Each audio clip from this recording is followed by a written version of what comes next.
네, 저희는 몇 주간에 걸쳐서 이 은혜와 관련되는 주제로 말씀을 나누고 있습니다. 몇 주 더 좀 나누게 될 것 같은데, 오늘도 이 은혜와 관련되는 내용으로 하나님의 말씀을 좀 나누도록 하겠습니다. 네, 오늘 나눌 말씀은 공동체를 통해 주어지는 은혜입니다. 이 앞에서 우리가 나눌 때 깨달으셨겠지만, 이 은혜라는 것도 여러 모습으로 다가오는구나라는 것을 알 수 있을 텐데, 오늘은 특별히 공동체를 통해서 주어지는 은혜, 그러니까 개인이 받는 은혜를 넘어서는 혼자서는 경험할 수 없는 공동체 안에서만 경험할 수 있는 은혜에 대해서 함께 나누도록 하겠습니다. 요즘 세상 분위기가 이 혼자 하는 것을 하는 분위기죠. 뭐 좋아할 수도 있고 어쩔 수 없이 할 수도 있는데, 혼자 뭘 하는 것이 흔한 그런 분위기입니다. 그러다 보니까 그와 관련되는 말들이 많이 생겼죠. 혼밥이다. 그러니까 혼자 밥 먹는 걸 혼밥이라 그러고, 혼술, 그러면 혼자 술 먹는 걸 혼술이라 그러고, 혼영, 그럼 혼자 영화 보는 것을 뭐 혼영이다 그런다. 하여튼 혼 붙여서 뒤에 뭐 붙이면 다 되는 것 같아요. 네, 뭐 상황이 혼자 할 수밖에 없는 상황들이 주어졌기 때문에 이럴 수도 있고, 또 혼자 하는 것이 좋아서 그렇게 하는 경우도 있는 것 같습니다. 그런데 이런 분위기가 우리 그 신앙생활 하는데도 많이 영향을 끼쳐서 이런 질문들을 많이 하게 되죠. 물론 뭐 그 전에도 있었던 질문이지만 유독 요즘에는 더 많이 하는 것 같습니다. 교회 꼭 나가서 신앙생활 해야 되는가 하는 거죠. 사람들 꼭 만나서 그렇게 신앙생활 해야 하는가 하는 겁니다. 예.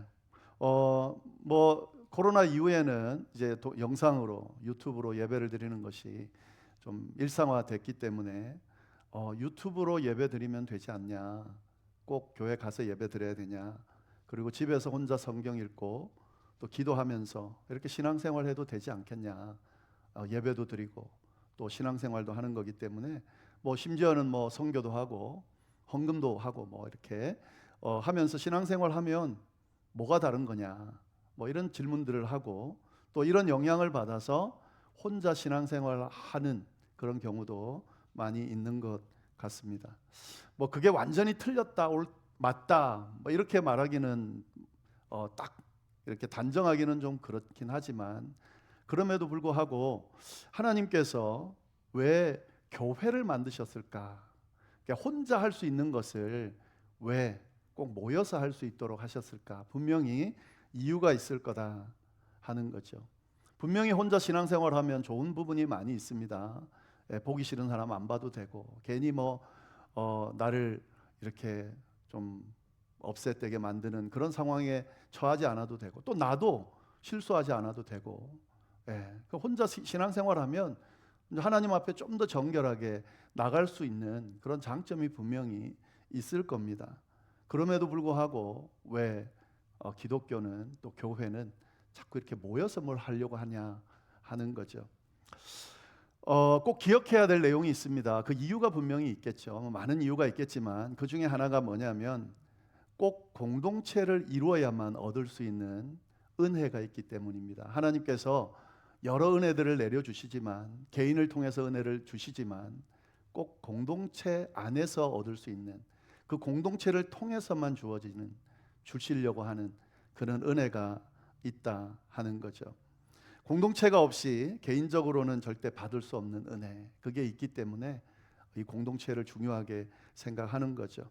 그래서 오늘 나눌 말씀은 내용을 하다 보니까 좀 긴 것 같아요. 그래서 일부 예배 때 두 주에 나눠서 하는 것으로 하고, 두 번 나누어서 말씀을 전했습니다. 오늘 여기서도 마찬가지입니다. 오늘 나눌 말씀의 한 반 정도만 하고 제가 필리핀 다녀와서 말씀을 계속 이어가도록 하겠습니다. 마태복음 18장 18절에서 20절까지의 말씀을 가지고 공동체를 통해 주어지는 은혜가 뭔지를 좀 오늘 함께 나누도록 하겠습니다. 세 가지인데 오늘은 두 가지만 함께 나누겠습니다. 첫 번째, 공동체를 통해서 주어지는 은혜가 뭐냐? 하늘 문을 여는 권세, 그걸 통해 주어지는 은혜. 의미입니다.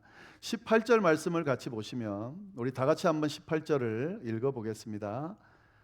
진실로 너희에게 이르노니 무엇이든지 너희가 땅에서 매면 하늘에서도 매일 것이요 무엇이든지 땅에서 풀면 하늘에서도 풀리리라.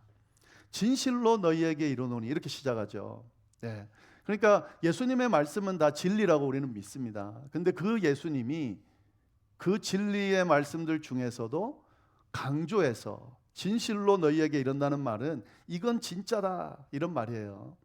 예, 이건 진짜다 하고 하신 말씀이 바로 오늘 말씀입니다. 어떤 말씀이냐면 무엇이든지 너희가 땅에서 매면 하늘에서도 매일 거고 무엇이든지 땅에서 풀면 하늘에서도 풀릴 거다. 예, 이게 진짜다, 진리다 이렇게 이제 말씀하셨다는 겁니다. 예, 그러면 땅에서 매면 하늘에서도 매고 땅에서 풀면 하늘에서도 푼다. 이게 무슨 말일까요? 예, 저희는 이게 굉장히 생소하죠. 이건 이제 해석이 필요하지만 이 당시 팔레스틴 지역의 사람들은 흔한 문구 표현이기 때문에 딱 무슨 말인지를 알아챌 수 있었습니다. 이게 뭐냐면 당시의 랍비들, 그러니까 유대교 지도자들이죠. 성경 율법을 해석하고 가르치는 그 랍비들이 이 표현을 많이 사용했습니다. 그러니까 이 표현을 사용하면 그 안에는 어떤 의미가 담겨 있냐면 하늘 문을 여는 권세를 준다 이런 의미가 담겨 있는 겁니다. 그러니까 하늘과 땅을 연결해 주는 그런 권세가 허락된다 이런 말입니다. 예, 조금만 더 나아가서 말씀드리면 하늘의 뜻이 이 땅에서 실천되어지는 권세를 허락한다 하는 의미가 이 말입니다. 그러니까 지금 어떤 권세가 주어지냐면 하늘의 권세, 하늘 문을 열고 땅과 하늘이 교통하면서 하늘의 뜻이 이 땅에 실현될 수 있도록 하는 그런 권세, 그게 바로 땅에서 풀면 하늘에서도 풀리고 땅에서 매면 하늘에서도 매인다 하는 의미입니다. 이것을 주겠다라고 지금 예수님이 말씀하고 계신 거죠. 대단한 권세죠. 근데 여기서 이 권세를 누구에게 줬냐 하는 거죠. 너희가, 이게 이제 핵심이죠. 너희가. 절대로 여기에 너가라고 되어 있지 않다는 것을 우리가 주목할 필요가 있습니다. 너에게 이 하늘 문을 여는, 하늘과 땅을 잇는, 하늘의 뜻이 땅에 실현되는 권세를 준다. 어디에도 그 표현이 없습니다. 너희에게. 예. 그러니 무슨 말입니까? 여기서 너희라는 말은 예수님을 따르는 제자들이죠. 예. 다시 표현하면 예수님을 믿는, 따르는 제자 공동체를 이야기하는 겁니다. 신앙 공동체를 이야기하는 겁니다. 오늘날로 한다면 예수 그리스도를 믿는 교회, 사람들의 모임인 교회 공동체를 이야기한다 하는 거죠. 그러니까 예수님께서 신앙 공동체, 자신을 따르는 믿는 사람들의 모임을 향해서 뭐라고 이야기하냐면 너희에게 하늘의 권세를 주겠다. 하늘의 뜻이 이 세상에 드러나는 그런 권세를 주겠다라고 지금 말씀하고 계신 거죠. 너희라는 말에 주목할 수 있기를 바랍니다. 혹시라도 누가 하늘의 권세를 받았다 그러면서 그 권세를 나한테만 줬다, 그래서 사람들 앞에 내가 그 권세를 받았다라고 말하는 사람이 있다면 쳐다도 보지 마시고 듣지도 마세요. 아무리 영적으로 막 영향력 있고 권위가 있고 막 세상 사람들이 존경하는 그런 위치에 있다 하더라도 만약에 이 하늘의 권세, 하나님의 권세를, 하늘의 뜻을 땅에 실현하는 이 권세를 그 개인에게 줬다, 그 개인이 받았다라고 말하면 그건 성경과 완전히 다른 이야기를 하고 있는 겁니다. 하늘의 권세를 너희에게 줬다, 공동체에 줬다. 물론 이제 오늘 제가 말씀드리는 걸 이해하고 이걸 다시 한번 접목시켜서 좀 이해하시면 좋겠는데, 그런 권세를 줬다는 거예요. 그러면 이 권세가 도대체 뭘 의미하는 걸까를 알아야 되겠죠. 이 하늘의 권세라는 게 뭐 우리가 대충 느낌은 오지만, 그런데 이 지금 예수님이 이 말씀 18절 말씀을 할 때의 맥락이 있잖아요. 그래서 그걸 좀 알아야 될 것 같습니다. 그래서 오늘 본문은 아닌데 15절, 16절, 17절 말씀을 우리가 좀 볼 필요가 있겠습니다.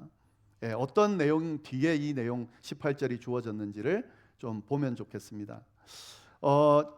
제가 한번 간단하게 좀 말씀을 드리겠습니다. 15절 말씀 보면 이렇게 돼 있어요. 내 형제가, 그러니까 어떤 형제가 죄를 범하거든 가서 너와 그 사람과만 상대하여 권고하라. 만일 들으면 내가 내 형제를 얻은 것이요. 무슨 말이냐면 형제 중에 죄를 짓는 사람이 있다는 거예요. 그러면 그 죄를 짓는 사람에게 먼저 찾아가서 그 사람과만 상대하고 이야기를 하려는 거예요. 뭘 이야기하겠습니까? 야, 너 지금 잘못하고 있어. 빨리 그 일을 안 하면 좋겠어. 죄 짓지 않았으면 좋겠어. 이렇게 권하라는 거죠. 이건 이제 정말 그 상대를 사랑하는 마음에서 이제 하는 거겠죠. 근데 그 다음에 뭐라고 돼 있냐면 16절에 만일 듣지 않거든. 그렇게 개인으로 가서 그 개인을 배려해서 그 잘못되는 걸 이야기했는데 그 사람이 안 들으면 그러면 어떻게 해야 되는가? 한두 사람을 데리고 가서 두세 증인의 입으로 말마다 확증하게 하라. 이건 무슨 말이냐면 이제 더 이상 안 되는 거예요. 그래서 두세 사람이란 말은 최소한의 증인을 말하는 겁니다. 그래서 그 증인과 함께 가서 네가 잘못하고 있다는 것을 지적하려는 거예요. 알려주라는 거죠. 그러면서 혼자 말하면 안 들으니까 두세 사람이 같이 가서 증인이 서로 됨으로써 너가 잘못하고 있다. 그러니까 지금 이대로 가면 안 된다. 이렇게 말을 하려는 거죠. 그런데 그 17절 말씀 보시면은 만일 그들의 말도 듣지 않거든. 그렇게 해가지고 두세 증인이 가서 그 잘못을 지적하면서 죄를 회개할 것을 돌이킬 것을 말했는데도 불구하고 듣지 않거든.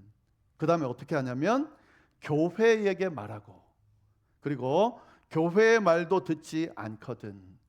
이방인과 세리와 같이 여겨라. 그러니까 두세 사람이 함께 가서 말했는데도 안 듣거든. 그걸 이제 교회에다가 교회 공동체에다가 알리라는 거죠. 그리고 교회가 그 문제를 가지고 질의를 하면서 이야기를 했는데 그것마저도 안 들으면 교회가 판단해서 그 사람을 어떻게 하라고요? 이방인과 세리같이 여기라. 그 공동체 밖으로 이렇게 몰아내라. 공동체 소속이 아니라고 판정해라 하는 의미입니다. 이 말씀을 좀 자세하게 이것저것 말씀 나눌 수 있는데 오늘 제가 나누고자 하는 말씀과 연결한다면 이 교회에 주어진 권세가 뭐냐면 옳고 그름을 판단할 수 있는 권세. 그러니까 하나님의 뜻, 하늘의 뜻을 기준으로 그리고 이 사람의 잘못이 있느냐 없느냐를 판단할 수 있는 권세. 그 권세를 교회에 주었다 하는 거죠. 그러니까 17절 말씀 이렇게 하고 난 뒤에 18절에 그 말씀이 나오는 거예요. 그러니까 이 공동체가 가지는 권세가 어떤 것인지를 분명하게 이야기하고 있습니다. 굉장히 중요한 권세죠. 이거 꼭 기독교가 아니어도요. 이런 권세는 누군가 옳고 그름을 판단할 수 있는 권세는 절대로 개인에게 주어지지 않습니다. 물론 개인들이 왕이 돼가지고 그 왕의 말이 곧 법이고 그래서 왕이 말하는 대로 옳고 그름을 판단하는 그런 것도 있죠. 그러나 그건 일반적인 게 아니에요. 모든 세상의 일반적인 건 뭐냐면 공동체에게 권세가 주어집니다. 우리 일반으로 한다면 정부가 되겠고 또 법이 되겠고 이게 권세죠. 개인에게 주어져서 개인 마음대로 이럴 땐 이렇게 판단하고 저건 저렇게 판단하고 그러지 않잖아요. 그러니까 이 권세는 공동체에게 주어지는 권세다. 특히나 기독교는 더 그렇습니다. 교회는 더 그렇습니다. 옳고 그름을 판단하는 기준이 어디에 있냐면 교회에 있다 하는 거죠. 그래서 이 교회가 가지고 있는 권세라는 것이 굉장히 중요합니다. 왜 교회를 다녀야 되나요? 왜 교회가 있어야 되나요? 하나님께서 주신 하늘 문을 여는 권세, 하늘의 뜻을 이 땅에 이행하는 권세가 교회 공동체를 통해서 이루어지기 때문에 없어서는 안 되는 거죠. 너무너무 중요한 것이다 하는 거죠. 그래서 교회가 있고 교단이 있고 그래서 교회나 교단 통해서 우리가 보호를 받는 거예요. 옳고 그름에 대한 보호를 받는 거죠. 네. 그래서 이 부분이 중요하다 하는 거죠. 교회가 타락하고 교단이 타락하고 이 공동체가 타락해서 문제가 되는 것이지, 그렇다고 해서 이 권세가 그러면 개인에게 주어져야 되냐? 그렇지는 않습니다. 이것을 우리가 분명히 알 필요가 있습니다. 한 가지 좀 예를 하나 들어볼게요. 이 교회의 권위라는 게 얼마나 중요하냐면, 저희가 이 기독교인들은 성경 66권을 정경이라고 생각합니다. 그러니까 캐논이다, 이거는 하나님의 말씀이라고 생각을 하죠. 그런데 누가 정해줬냐고요, 이 하나님의 말씀이라고. 예. 하나님이 막 오셔가지고 이게 66권, 이건 성경이니까, 정경이니까 이것만 하나님의 말씀으로 정경으로 받아들여야 돼라고 하나님이 가르쳐 주셨냐고요, 지시해 주셨냐고요. 아니면 예수님이 돌아가시기 전에 이 세상에 있는 동안, 야, 지금 딱 보니까 마태가 쓰고 누가가 쓰고 마가가 쓰고 요한이 쓴 것만 딱 성경으로 하고, 사도 바울 거는 편지 한 13개 딱 성경으로 하고 나머지는 다 성경으로 하면 안 돼, 가르쳐 주셨냐고요. 아니거든요. 이 자료가 기독교와 관련된, 예수님과 관련된, 신앙과 관련된 자료들이 무궁무진하게 많이 널려 있습니다. 엄청나게 많아요. 그런데 그 중에서 여기 66권만 성경이 정경이 되어 있다는 거죠. 뭐 예를 들면 이런 거예요. 도마복음이라는 게 있어요. 도마복음이에요. 왜 도마복음은 66권의 성경에 안 들어가고 왜 마태복음은 들어가냐 이거죠. 이걸 누가 정했냐는 거죠. 교회가 결정한 겁니다. 이 66권을 교회가 결정을 했어요. 무슨 말이냐면, 정말 그 당시에, 이 정경이 정해지는 그 당시에 모든 교회 교인들, 신앙인들이 이 회의에서 결정하는 것은 받아들이는 시대가 있었어요. 그래서 그 시대에 성경으로 구약을 정하고 39권 구약을 정하고 27권 신약을 논의하면서 이건 넣자 빼자 막 이렇게 논의하면서 결정하고 난 뒤에 그거를 딱 공표했을 때 모든 그 당시의 그리스도인들이 다 받아들였어요. 그래서 정경이 된 겁니다. 그러니까 교회의 권세라고 하는 것이 그겁니다. 그리고 이 교회가 결정한 것을 하나님이 인정해주고 계시거든요. 참 재밌잖아요. 지금 수많은 교단이 나눠지고 다 막 나눠지는데도 불구하고 이 정경의 결정에 대해서는 누구도 토를 달지 않습니다. 여기에 뭐 덧붙이자, 캐톨릭 같은 경우는 어떤 외경이나 위경 같은 걸 덧붙여서 그 성경 안에 넣어놨지만 66권을 정경으로 캐논으로 한다는 것은 똑같아요. 이게 교회의 권위라는 거죠. 이 안에 포함되지 않는 것들, 이런 부분들이 이제 이단이다, 옳고 그름에서 이렇게 열애가 되는 거다 하는 거죠. 교회의 권세라는 것이 이만큼 중요한 겁니다. 오늘날에 만약에 이렇다면 어떻게 될까요? 지금 그러면 66권 말고는 성경이 될 가능성이 없는 건가? 그냥 이론적으로 하면 가능성이 있을 수도 있어요. 왜냐하면 한번 생각해 보세요. 이러면 가능합니다. 지금 예를 들면 제가 우리 열방교회 분들에게 편지를 썼는데 그 편지의 내용이 진짜 누가 봐도 이 성경의 권위와 맞먹을 만큼 그런 내용이 혹 있다 하고, 그래서 이거 우리 꼭 성경에 넣어야 돼 하고 만약에 우리가 그거를 시행한다고 할 때 가능할 수도 있는 거죠. 그러나 뭘 넘어서야 되냐면 교회의 허락을 받아야 됩니다. 그런데 그 교회의 허락이라고 하는 것이 오늘날에는 가능하지가 않아요. 왜냐하면 몇 개의 교단이 그거를 성경이라고 인정한다고 해서 다른 교단들, 다른 기독교인들이 인정하냐? 그럴 수가 없어요. 그래서 참 기적적으로 이 정경은 하나님의 역사 가운데 딱 그때만 이루어지고, 그리고 그때 창세기부터 요한계시록까지 완성됐다고 보는 거예요. 모든 하나님의 말씀은 이 안에 들어있다고 보는 거예요. 그리고 그 뒤에는 굳이 성경을 추가할 필요가 없게 되어 있어 완성되어 있는 상황인 거죠. 하나님께서 만약에 67권을 필요로 하신다면 모든 여기 이 세상에 있는 기독교인들이 다 동의하게 만들겠지만 그럴 필요가 없는 거죠. 교회의 권위라고 하는 것이 이런 것을 결정하는 의미가 있다 하는 거죠. 네. 이런 권세가 우리 공동체를 통해서 허락되어져 있다는 것을 우리가 잘 알 필요가 있습니다. 이런 권세는, 이 권세를 통해 주어지는 것은 공동체가 아니면 얻을 수 없는 것들이에요. 우리가 지금 해외 한인 장로교 소속이 되어 있습니다. 우리가 KPCA라고 하는 장로교에 소속이 되어 있습니다. 우리 교회를 이단이라고 누구도 이야기할 수 없어요. 정죄할 수 없습니다. 왜냐하면 이 교단에서 이미 저희 교회에 대해서 검증이 끝났기 때문에, 아마 저희 교회에 대해서 혹시 누가 시비를 건다면 해외 아닌 장로교에서 먼저 점검할 거고, 그 점검 가운데 전혀 문제가 없다고 그런다면 거기서 저희를 보호해 줄 거예요. 그러면 여러 교단 중에 그래도 인지도가 있는 교단이 보호해 주면 저희가 보호받을 수 있는 그런 은혜가 임한다는 거죠. 교회도 마찬가지입니다. 교회도 여러분들을 보호해 주는 거예요. 이 교회 안에 머물러 있는 여러분들을 보호해 주는 거죠. 네. 사단이 이 공격을 해와서 결론적으로 하려는 게 뭐냐, 참 희한합니다. 뭐 개인적으로 시험을 하거나 뭐 여러 가지로 인해서 마음에 불편함을 만들거나 막 해가지고 최종적으로 그 시험 받은 사람, 유혹 받은 사람의 결론이 뭔지 아세요? 교회를 떠나게 만들어요. 그 신앙 공동체를 떠나게 만듭니다. 왜요? 그 은혜, 그 권세 밖으로, 은혜 밖으로 몰아내는 거죠. 그래서 어떻게든 교회 밖으로, 교회 안에서 여러 가지 일들이 있잖아요. 교회 안에 부정적인 모습, 뭐 좀 잘못하는 모습, 뭐 목회자뿐만 아니라 장로님들, 권사님들, 성도들 간에 뭐 이런 일들을 막 일으켜 가지고 결국 뭐예요?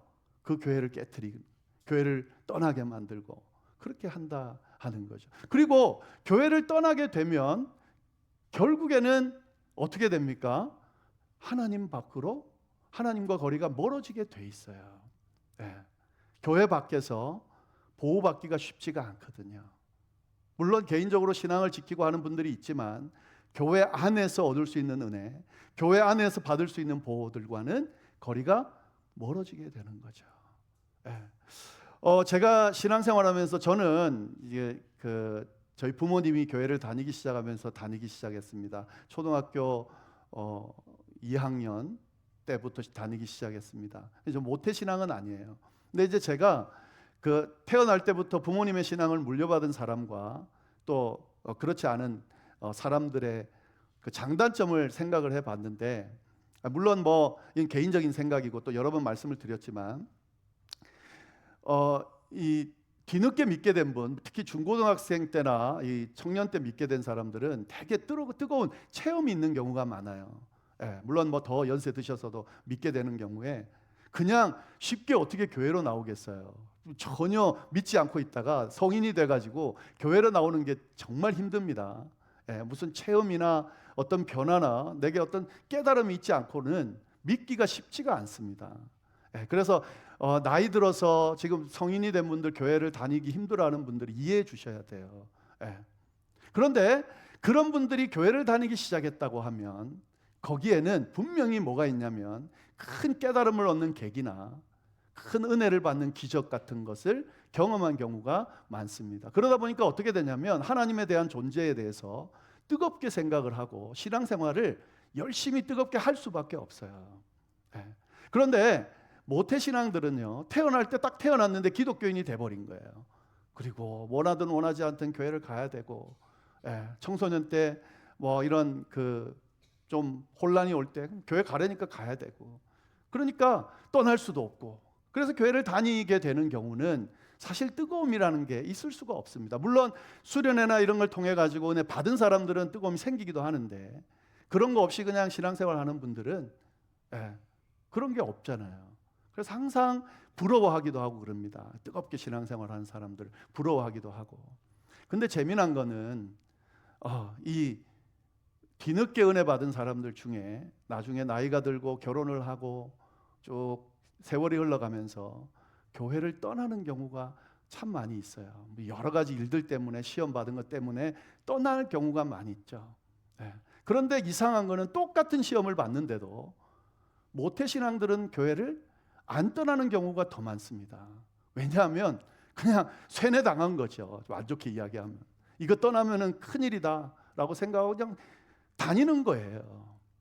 근데 무서운 건 뭐냐면 그렇게 떠난 사람들은 진짜 신앙을 잃어버리게 돼요. 그 뜨거웠던 신앙이 어디로 갔는지 모르게 점점점 식고 사라지는 경우가 많이 있어요. 많이 만나봤습니다. 내가 그때 열심히 다녔는데 라고 말하는 분들이 의외로 많이 있어요. 지금은 이렇다고. 근데 모태신앙 중에 많은 분들은 정말 야 저렇게 교회 다니는 게 무슨 의미가 있나, 그냥 출석만 하는 거예요. 꾸역꾸역. 예. 그걸 뭐 나이 들어가지고는 부모님이 이제 좀 이렇게 푸시를 덜 할 수밖에 없으니 싹 그냥 이 부모님에게 조금 적이 되지 않을 정도로만 다녀주는 거예요. 그렇게 다니든 어떻게 다니든 간에 재미난 건 그렇게 다니다가 결국에 끝까지 남아있는 거는 모태신앙들이 많이 있다 하는 거죠. 그리고 그러다가 어떤 일이 일어나냐면 결국에 거기서 하나님을 다시 만나게 되고 예전에 함께 하셨던 하나님, 또 내가 경험하지 못한 하나님에 대해서 진짜 경험하게 되고, 그래서 신앙생활을 계속 이어가는 경우가 많이 있더라 하는 겁니다. 뭐가 중요했을까요? 교회 안에 머무느냐 머물지 않느냐가 이걸 결정했다 하는 거죠. 교회 안에 머물지 않아야 하나님을 떠나는데, 교회 안에 머물면 하나님을 떠나지 않는데 사단이 뭘 선택하겠어요? 교회 밖으로 자꾸 내몰려고 하는 거죠. 예.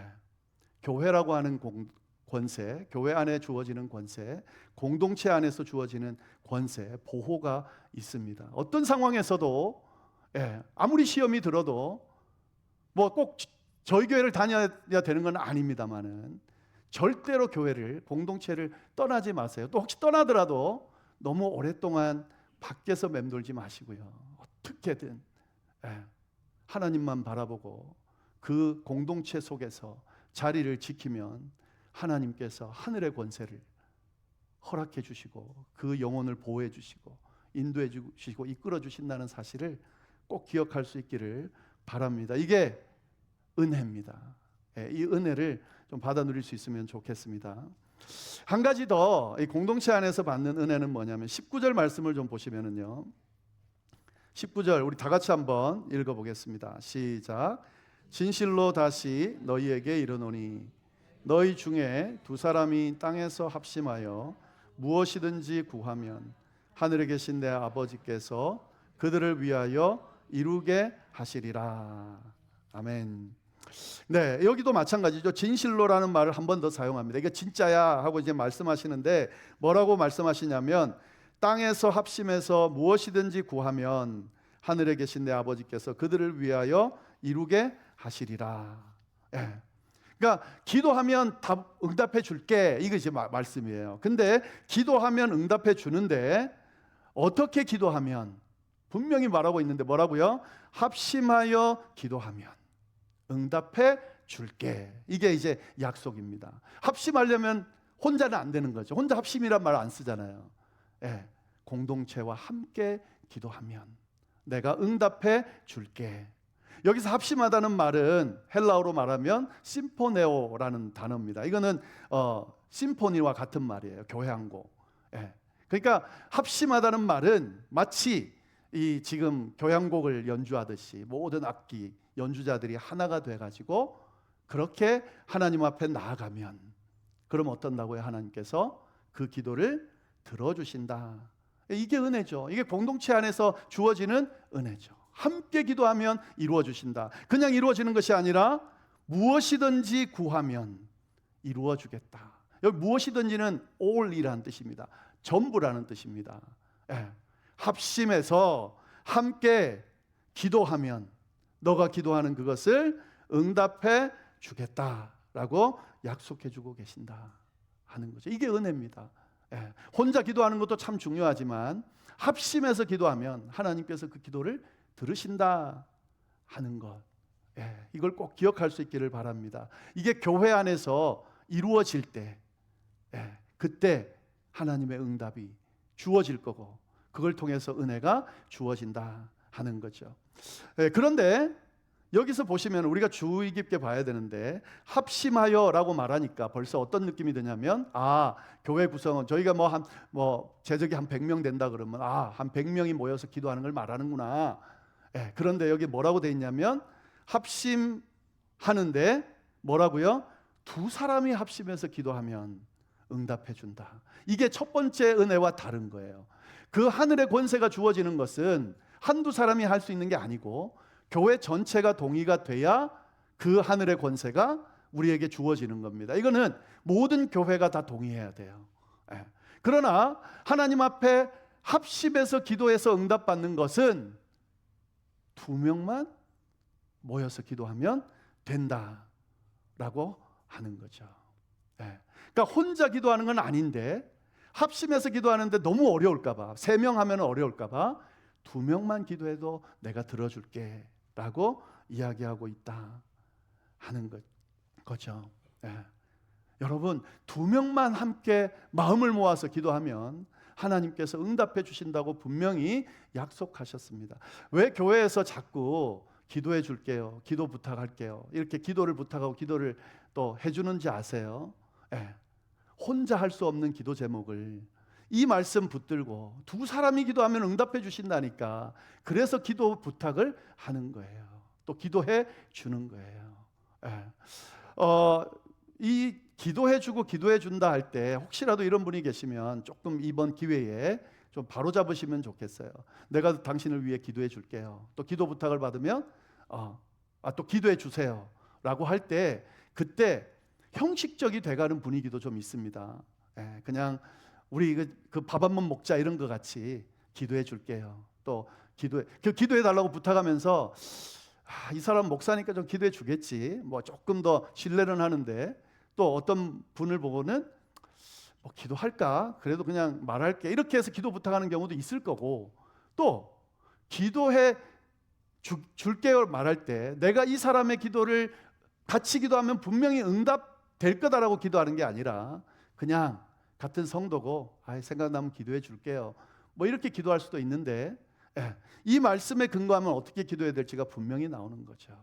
기도 부탁을 할 때에 저의 이 기도를 저가 아닌 한 명만 같이 기도하면 응답될 수 있다고 믿고 기도를 부탁하시기 바랍니다.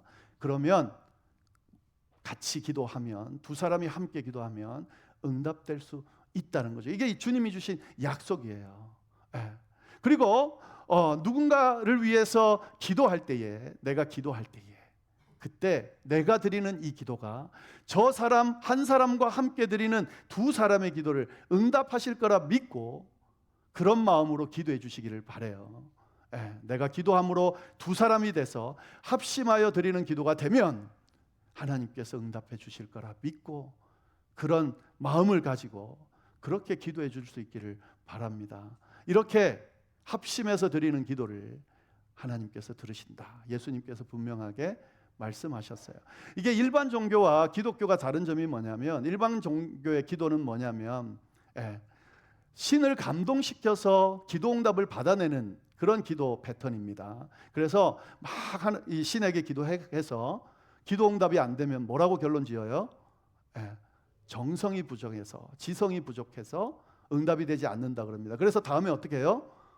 더 지성을 들여야지, 더 간구해야지, 이렇게 나아가게 돼요. 그러나 기독교의 기도는 완전히 그런 기도가 아니에요. 이건 신이 우리에게 기도하면 응답해 줄게 약속했습니다. 약속의 근거에서 기도 부탁을 하는 거예요. 우리가 하나님을 믿는다면 그 믿는 하나님이 나를 위해 이 기도를 응답해 준다고 약속했기 때문에 그 약속의 근거에서 내가 기도를 하는 거예요. 내가 열심히 기도했는데도 불구하고 응답이 안 되면 누구 잘못이에요? 하나님의 잘못이에요. 하나님이 약속하신 걸 이행하지 않는 거예요. 물론 하나님의 뜻에 합당하지 않거나 잘못된 기도를 할 때는 안 들어주시기도 하시지만, 그것도 응답이라고 본다면 하나님은 약속하셨기 때문에 응답하실 의무가 있으시고 또 그럴 마음이 있으시다는 거죠. 두 사람이 합심해서 드리는 기도를 응답해 주신다 꼭 기억하면서 기도 부탁도 하시고 또 기도도 해주시고 그렇게 해서 공동체 안에서 누려지는 이 은혜를 꼭 같이 받아 누릴 수 있으면 좋겠습니다. 그런데 한 가지, 이 두 사람이 합심해서 기도한다 그러니까 쉽네, 우리 이렇게 생각을 할 수가 있는데요. 근데 이게 진짜 어려운 기도예요. 두 사람이 합심해서 드린다는 기도가. 이렇게 말씀드리면 어떨까요? 부모와 자식 관계는 혈육 관계입니다. 그 누구보다도 사랑하는 관계입니다. 부모와 자식이 한마음 되게 한마음이 돼서 기도하는 게 쉬울까요? 어려울까요? 쉽지 않습니다. 왜요? 부모 자식 관계도 한마음 마음 합치기가 쉽지가 않아요. 부부입니다. 평생 같이 산 부부입니다. 평생 같이 살았어요.